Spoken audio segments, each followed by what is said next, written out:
jeu de mes enfants. Les pauvres mignons risqueraient de s'y attacher sottement, comme autrefois le roi aux enfants des femmes de chambre de sa mère. Cette petite paraît avoir 10 ou 11 ans. Es-tu sûre qu'elle sera assez solide pour travailler à mon service? Quand Marie, ma femme, est morte, la petite n'avait pas 10 ans. Sa mère lui manque et elle en a perdu le sommeil. Elle ne dort pas plus d'1 heure par-ci, 2 heures par-là. Mais elle est travailleuse et jamais lasse. Elle ne sait pas rester sans rien faire, même la nuit. Ça m'empêche de dormir, sans parler de ce que ça me coûte en chandelle. Un éclair brilla dans les yeux d'Athénaïs, en même temps qu'un sourire fugace découvrait ses dents parfaites. Encouragé, Antoine fit un pas vers elle, et après avoir jeté un bref coup d'œil à sa fille, il chuchota. Ce qu'elle préfère, c'est fabriquer des sachets de senteurs avec les fleurs qu'elle cueille dans le parc. L'an passé, j'ai voulu la placer comme apprentie chez un parfumeur, mais ils veulent que des garçons. Pourtant, elle connaît le parfum de chaque plante, de chaque fleur. Jamais vu une mémoire pareille. Elle pourrait aussi être jardinière.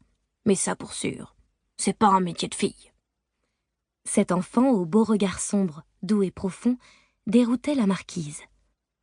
Elle ne ressemblait en rien aux servantes qu'il avait si mal servies jusque-là, et qu'elle avait renvoyées sans pitié.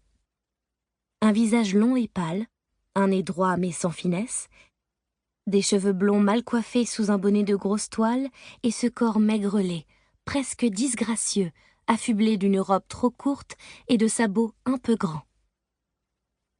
Joli portrait, en vérité, pensa Athénaïs.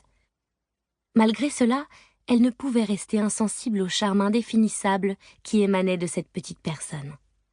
La favorite, rodée à toutes les intrigues de cour, savait très bien lire dans les âmes. Tout la séparait de cet enfant. La noblesse, la beauté, la fortune, le pouvoir. Pourtant, le simple fait de la regarder éveilla en elle un sentiment étrange, une sorte d'étonnement mêlé à une pointe d'inquiétude. Elle devina en elle une force de caractère et une détermination hors du commun. Elle se pencha vers Claude Desœuillets, sa dame d'honneur et confidente. Son choix était arrêté. Toutes celles qui attendaient à l'office pouvaient partir. « Ta fille entre à mon service dès maintenant. J'espère seulement que tout ce que tu as dit est vrai. Sinon, elle sera chassée comme les autres. » La fillette baissa la tête pour cacher son émotion.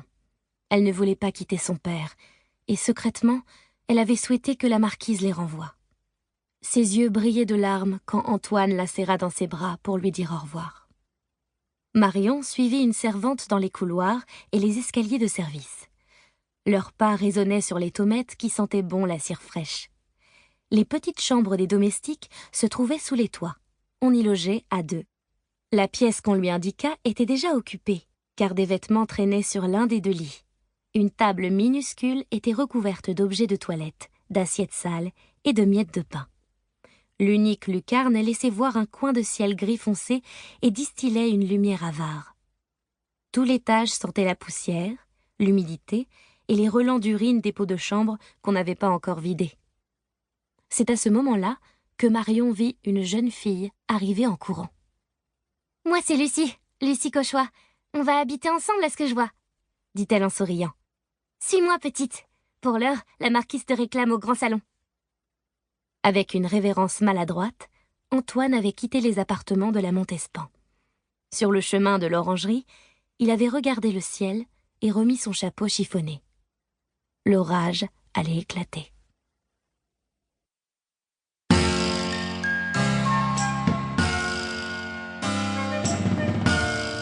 Chapitre 3.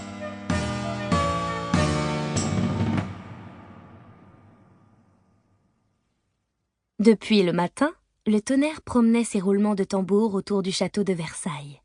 Aiguillonnés par le vent, de lourds nuages s'étaient accumulés avec une incroyable rapidité et pesaient maintenant comme une chape de plomb sur les toits d'ardoise. La chaleur était lourde pour un mois de juin. Il faisait sombre. Une âpre lumière jaune baignait la cour royale, sur laquelle ouvraient les fenêtres de l'appartement de la favorite. Elle se tenait assise sur un sofa, entourée d'une multitude de coussins moelleux, et attendait l'orage. D'une main nerveuse, elle caressait son chien, une sorte d'épagnol hirsute et un peu fou, qui répondait au nom de Pyros. Soudain, la foudre. Pour continuer à écouter ce livre audio gratuitement, cliquez sur le lien dans la description et vous pourrez l'écouter en entier sans frais grâce à l'essai de 30 jours d'Audible.